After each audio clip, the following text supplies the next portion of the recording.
Hello once more. I'm here again with a say from the first that we had recently. I hope you remember the previous one. The one was focused towards cruelty does not pay on fathers of nation.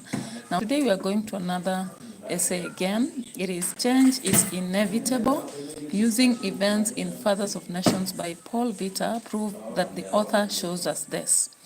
Yeah, so I'm hoping that this year you're expecting a question from Fathers of Nations, and we are really trying to predict and give you as many options as possible. So the first question here, change is inevitable, using events in Fathers of Nations by Paul Vita prove that the author shows us this. Now today I'm going to focus on the text with discussion so that you see the explicit details and comprehensive details of the question. So the first thing to do with such a question is to move on to the introduction, and you can take the aspect of maybe contextualized introduction. You can decide just to have the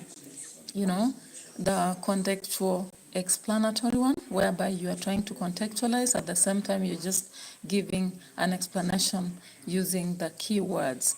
Now here we have an example of an introduction. Sometimes, even when we think situations are permanent, they can never be.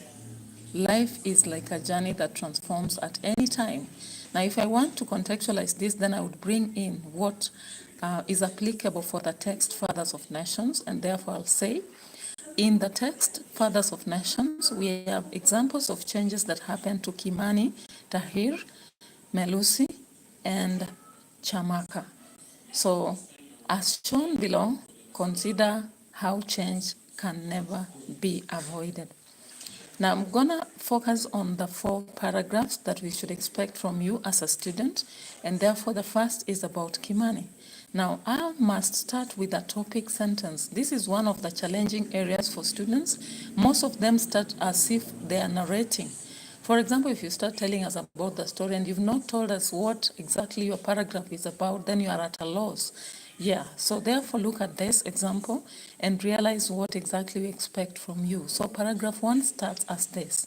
Kimani believes he was born a teacher and a teacher he would die. However, this does not happen because he finally changes and becomes an ambassador of AGDA. Now, when we look at the background information, which sometimes disturbs some students, we are going to see when, where, why, how, which, and when. Yeah, so let's go on for that. So in this paragraph, we will talk about this. When Kimani turns into a professor and radically works towards change in the University of Nairobi, he does not believe anything can change in his life, especially after marrying Asia, the campus beauty. Asia always reminds him to leave university and join politics because it's a green pasture. But he always says he was born teacher and will die teacher. Tuni, too, asks him why he cannot consider politics. Kimani is a bit rigid, believing that politics is for the greedy people who do not have brains. He loses his daughter in the accident because of the poverty that has come as a result of his career. Kimani later believes that he may not change anything because the government has a role to do, and therefore he is only supposed to serve in the university. However, after losing his daughter in an accident, the wife loathes him and blames him for everything that happened. He meets Tad Longway, who offers AGDA Mission and Path Alpha as a bird in hand, and so he decides to join politics as fast as possible under the camaraderie whereby he's supporting the AGDA, a foundation that will bring change to Africa. So this therefore tells us that change is inevitable. Now look at paragraph 2. Again, I'll start with the topic sentence because that is what gives the examiner the interpretation of what you're going to focus on. Paragraph 2. Tahir believes that the president of Libya is wise and is on the way to overdo the developed nations. However, things change with time, especially after the bomb. Therefore, it is clear that change is inevitable. Tahir, now I'm going to the background information, so focus on this so that we see when, why, how.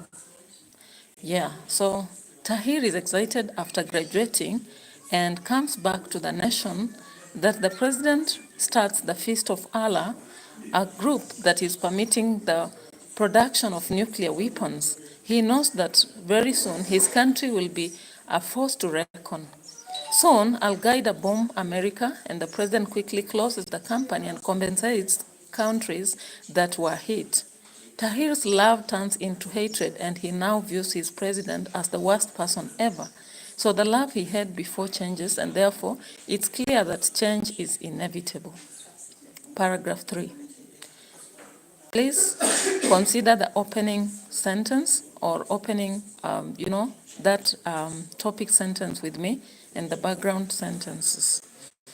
Now, Chamaka is a reckless driver who does not adhere to the laws and always drives with music blasting in his Mercedes.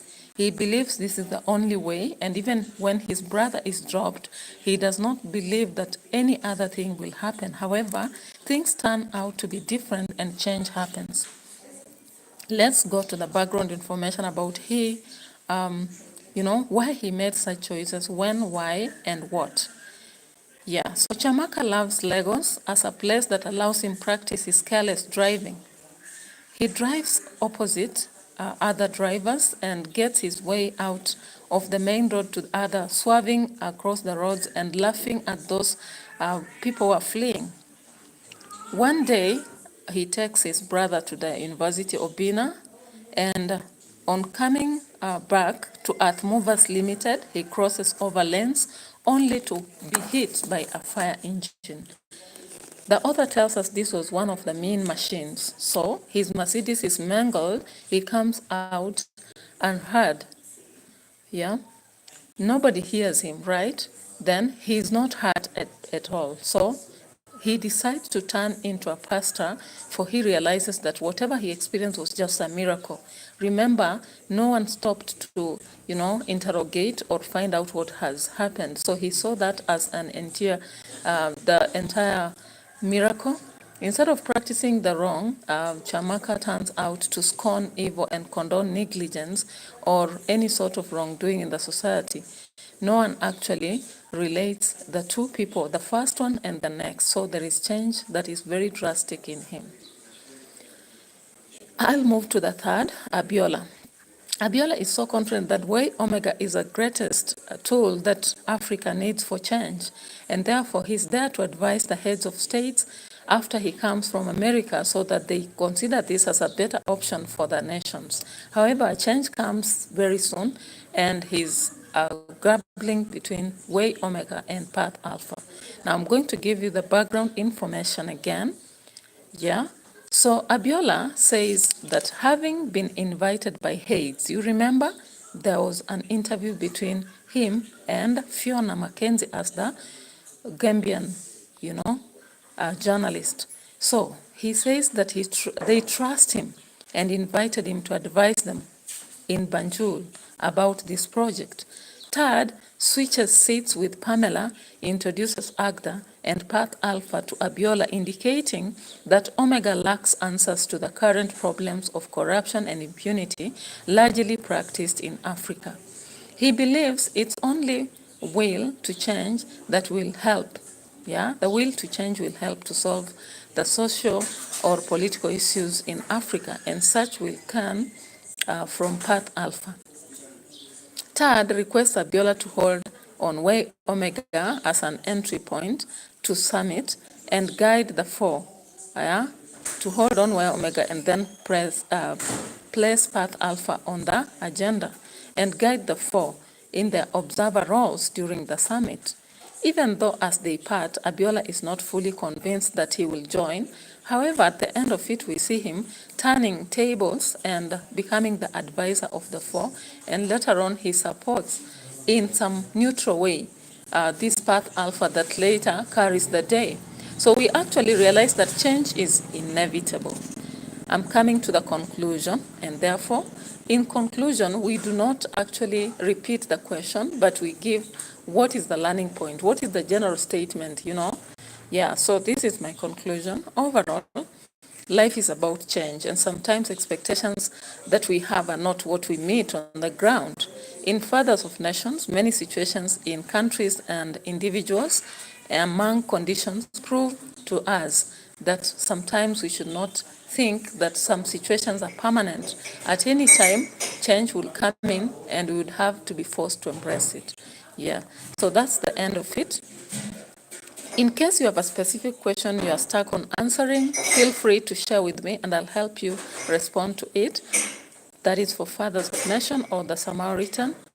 Whether it's an excerpt or an essay, feel free to have a discussion with me, because I actually wish that as we end the year, then students should be set to answer questions on using any tool, whether it's virtual or whatever. So what are your challenges about essays in Fathers of Nation? Do you find that there is limited information?